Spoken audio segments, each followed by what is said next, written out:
Brother Eli, ako po'y dati pong baptist, kaya lang nalaman ko po na yung palang tithes and offering ay para sa pastor, ay umalis po ako sa church na yun. Mayroon po akong dalawang katanungan po. Una po ay, totoo po ba na kapag tinanggap mo si Kristo bilang yung sariling tagapagligtas, 100% ka nang ligtas? Wala pong katanungan po. Paano po ba maligtas ang isang tao kung ang pagbabasihan po ang katawan ni Kristo at ng Biblia? Yun po ang katanungan ko po. Okay, kapatid, salamat sa iyo, no? Sana magkamag-anak tayo. Pareho pala tayo Suryano. Unang-una, kung tatanggapin mo talaga si Kristo, 100% ang kaligtasan mo. Pero ano ba kahulugan ng pagtanggap kay Kristo? Kagaya ba ng turo ng mga Baptist at ng mga iba-ibang born again na tanggapin si Kristo sa bunganga? Tinatanggap kita, Jesus. Yung ba ang pagtanggap kay Kristo? Alamin natin, paano ba natin matatanggap si Kristo? 2:6 ng Kolosas. Ganito nakasulat.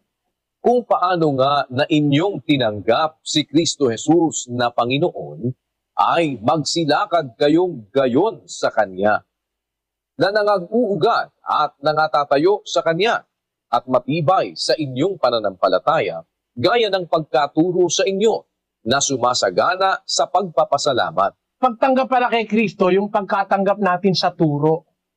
Kung paano nyo ikang tinanggap si Kristo, akad kayong gayon sa Kanya. Hindi naman si Kristo parang isang tao na personal na tatanggapin mo, personal na tagapagligtas na tatanggapin mo. Sabi ng Biblia, pag tinanggap mo siya, lalakaran mo siya. Kung tao siyang personal, paano mo lalakaran yun? Paano mo lalakaran? Di nagkapisa-pisa yun, lalo na kung overweight ang tatapak doon. Si Kristo kasi, aral yan, aral. Verbo. Ayon sa Biblia. Salita ng Diyos. Karunungan ng Diyos si Kristo. Basahin natin ang 1:24 ng unang Korinto. Ngunit sa kanila na mga tinawag, maging mga Hudyo at mga Grego, si Kristo ang kapangyarihan ng Diyos at ang karunungan ng Diyos. Si Kristo ang karunungan ng Diyos. Karunungan ng Diyos, yun yung kanyang aral na nakasulat sa Biblia. Kaya sabi ni Pablo sa taga-Kolosas, kung paanong tinanggap nyo si Kristo Jesus na Panginoon, lumakad kayong gayon sa Kanya, na nag-uugat, natatayo sa Kanya, matibay sa inyong pananampalataya, gaya ng pagkaturo sa inyo. Ang talagang pagtanggap kay Kristo ay pagtanggap ng Kanyang turo, lalo na sa ating panahon. Hindi nga naman pwedeng kagaya ka ni Marta Tinanggap siya ni Marta, personal sa bahay, pinakain siya ni Marta. Tinanggap siya ni Simon, personal, dahil napakain siya ni Simon. Tinanggap siya ni Mateo, ni Levi. Dalawa kasi pangalan ni Mateo, siya Levi. Pagkatapos na siya tawagin ni Kristo doon sa paningilan ng buwis, dumiretso si Kristo sa bahay ni Levi o ni Mateo. Pinakain siya ni Mateo. Natanggap siyang personal.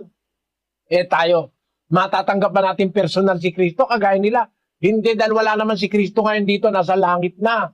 Paano natin matatanggap? Kung paano nyo tinanggap, gaya ng pagkaturo sa inyo, sabi ni Pablo, lumakad kayo sa Kanya. Anong katunayan yung turo ang dapat nating tanggapin?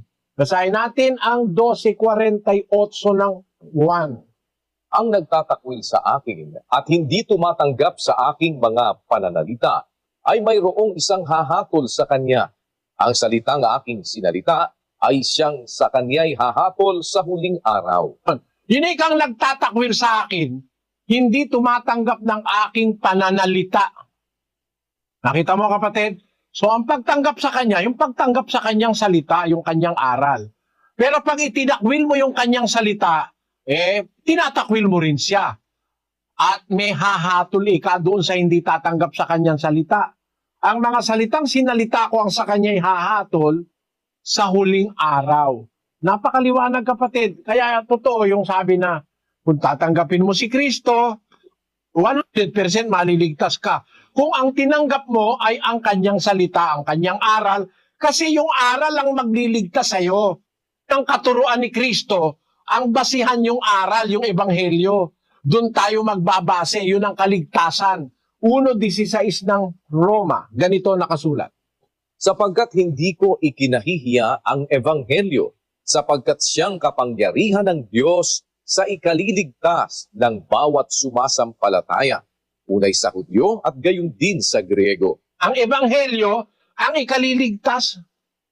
Yun yung aral ni Kristo. Siya ang nangaral ng ebanghelyo eh. 1:14 ng Marcos. Pagkatapos ngang madakip si Juan, ay napasa Galilea si Jesus na ipinangangaral ang ebanghelyo ng Diyos. At sinasabi, naganap na ang panahon at malapit na ang kaharian ng Diyos. Kayo'y magsisi at magsisampalataya sa ebanghelyo. Ayun, ang ipinangaral ni Kristo yung ebanghelyo. Kaya ang sabi ni Pablo, yun ang ebanghelyo, yun ang ikaliligtas natin. Yun ang paraan, yun ang basihan ng ikaliligtas natin. Yung aral ng ebanghelyo. Yung pagtanggap mo sa ebanghelyo, pagtanggap mo yun kay Kristo. Pag tinanggap mo ang aral ni Kristo, tinanggap mo ang si Kristo. Pag itinakwil mo yung aral niya, itinatakwil mo si Kristo. Yun ang maliwanag nun sa Biblia.